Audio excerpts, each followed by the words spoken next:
we've been going through. And tonight we're looking specifically at when Peter denies Jesus 3 times and everything else that's going on around then. But like I said, we're going to use Peter as an example for ourselves for when we're going through trials. So we'll jump right into our main text, which is going to be verses 25 through 27. And this is what it says. Can I read it? No. Meanwhile, Simon Peter was still standing there warming himself. So they asked him, "You aren't one of those or one of his disciples too, are you?" He denied it, saying, "I am not." One of the high priest's servants, a relative of the man whose ear Peter had cut off, challenged him, "Didn't I see you with him in the garden?" Again, Peter denied it, and at that moment, a rooster began to crow. So this is a pretty familiar story. You've probably heard it before. But to give us some context, like Sean talked about last week, Jesus got arrested. They bound him up and took him to the high priest. And that's where they're going at the start of this story. And they're taking him there to have a trial. They arrest him, so now they're going to try him. And we see that Peter, he doesn't know the high priest, so he's not allowed to go in there with him, with Jesus, that is. So he's stuck outside with all these other people that are just out there. And then this little girl asked him, Aren't you one of this guy's disciples? This guy that they just arrested? You've been following him, right? And Peter's response is, "I have no clue what you're talking about. Never heard of the guy." Jesus, who? Not me. So in this story, in chapter 18, there's a parallel of stories going on. You have Peter's trials, which is, are you a disciple of Jesus? And we also have Jesus' trial, which is an actual court trial. So what is a trial? It's pretty important to define, and that's what we're talking about tonight. So like I said, in Jesus' case, a trial is that legal battle, trials. And in Peter's case, and the one that's a little more applicable to us, is just a test. So trial is just a test. And Peter fails his test pretty badly. And all it is, are you a follower of Jesus? He can stand firm in Jesus, the guy he has been following for all this time, the guy he looks up to, which would be passing the test, or he can reject Christ, which would be failing his test. And if we compare his test to Jesus, Peter's failure to Jesus' success in his trial, I'd encourage you, read it for yourself. We're not going to go through and read the whole thing. But Jesus gets questioned. They ask him a bunch of questions like they do in a legal trial, and he gives them answers. And in our text, in John 18, he gets slapped. And in other Gospels, they declare guilty of blasphemy. They ask him, "Are you a king? Are you the Son of God?" And he's like, "Yep." They're like, "All right, time to kill him." So Jesus, in his trial, "Are you God?" His pass would be, "Yes, I am," and that would mean death. His fail would be, "Nah, you've got the wrong guy," and then he'd keep living. But that would be failing his test. So, like I said, these are going on parallel to each other. While Jesus is in the courtroom passing his trial, Peter is out in the courtyard failing his terribly. And so when I read this, I had a question. I said, why does God even test? Why does God test? First of all, I don't know. I don't know why God does anything. But we do know that the tests are for our own good. And that is why I had you guys read James 1, verses 2 through 4, and I'm going to read it again. "Consider it pure joy, my brothers and sisters, whenever you face trials of many kinds, because you know that the testing of your faith produces perseverance. Let perseverance finish its work so that you may be mature and complete, not lacking anything." So we got that? Trials are for our own good? So now I want you to think about how strong would you be if you never went to the gym and worked out? How strong would you be? You'd be weak. Yeah, you'd be like the fat people in Wall-E. If you never worked out, you never exercised, just floating around in your chair. But just like muscle that we need to be growing, we need to be tested so that we can grow. So the same way you go to the gym to exercise and put your muscles to the test, our faith needs to be tested so that it can grow. We following? Dun, dun, dun.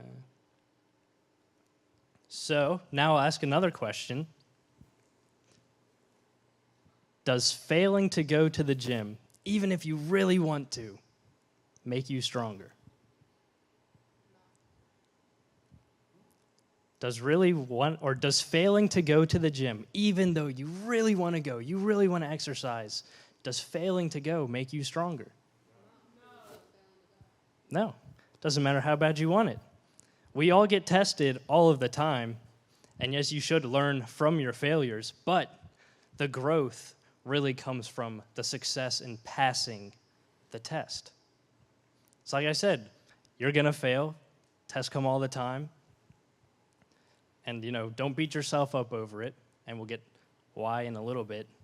But the success really comes from passing that test. So, what do I do when I fail a test? Well, we'll learn from Peter. And we're going to look at just how grand his failure really was, as if denying Christ wasn't just a big enough deal. But in John 13, we didn't read this when we were going through John, but I'll read it here, starting in verse 33. And this is Jesus talking. "My children, I will be with you only a little longer. You will look for me, and just as I told the Jews, so I tell you now, where I am going, you cannot come." Simon Peter asked him, "Lord, where are you going?" And Jesus replied, "Where I am going, you cannot follow, but you will follow later." And Peter asked, "Lord, why can't I follow you now? I will lay down my life for you." Then Jesus answered, "Will you really lay down your life for me? Very truly, I tell you, before the rooster crows, you will disown me 3 times. How about the magnitude of his failure? So he says, "I will lay down my life for you, Lord. If I got to give it all, so be it, I will." The very next day, "I don't even know you. Who are you?" And I just want to point out quick here that even before this part of the story, Jesus tells them to be praying, be awake. He goes away. And then he comes back and all of his disciples are asleep, not praying. So then he says, "What are you guys doing? Be praying, don't fall asleep." And then he leaves. And then he comes back and they're asleep. And then he does it again. So 3 times the disciples fail to pray. 3 times Peter denies Jesus. We're talking about a big failure. Peter screwed up pretty major here, but if we're honest with ourselves, we have some pretty big mess-ups too. We have some big failures. If someone asked me, "Are you a Christian?" That's a pretty easy question. I feel confident I'd be able to say yes. But there's conversations, things I've had. I remember back in high school when I was saying and doing stuff I probably shouldn't. I had some pretty big failures. But you learn from Peter, even when we fall short, when we reject Christ, we say we don't know who he is, Christ forgives. And even more than that, Jesus restores us when we reject him. We know this because he restores Peter in John 21. We're not there yet, but we're getting there. We're close. Jesus says 3 times to Peter, "Do you love me?" And all 3 times, Peter says, "Yes, Lord, I love you." So Jesus says, "All right, take care of my sheep." All right, you love me, take care of my sheep. So now, Peter, who had just rejected Christ 3 times, he kind of asked the question, really? This guy, the guy who couldn't even stand up to you for a little girl, you want him to lead your sheep? But even though Peter messed up, God had a plan for him. We see that Peter's the rock the church is built on. He wrote multiple books in the Bible. God has a plan for each of us. So no matter how badly you think you can mess it up, Christ is there to restore you. So, now that leads to another question. Can I just fail every test if Jesus is there to recover me from it? Technically, you could fail every test. But remember, what did Jesus say after Peter says, "Yes, Lord, I love you. Take care of my sheep"? Our love for Christ is shown through our actions. And like I said, if we know that tests are for our benefit, we know through the tests that we are going to grow, and we know that the success comes from passing the test, then why wouldn't you want to pass it? And like I said, when we fail, Jesus is there to restore us, and we are ultimately restored when Jesus sacrificed himself on the cross. So now, final question, how do I pass tests? We know they're good to pass, but how do I actually do it? And that first point, pray.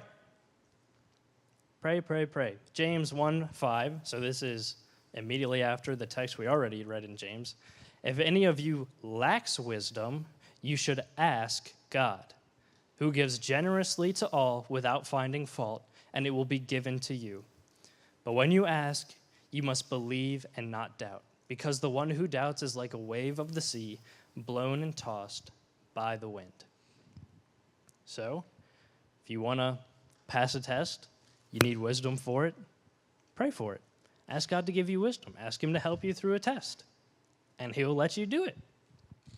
Second point, how do I pass a test? Read Scripture. Pretty simple one.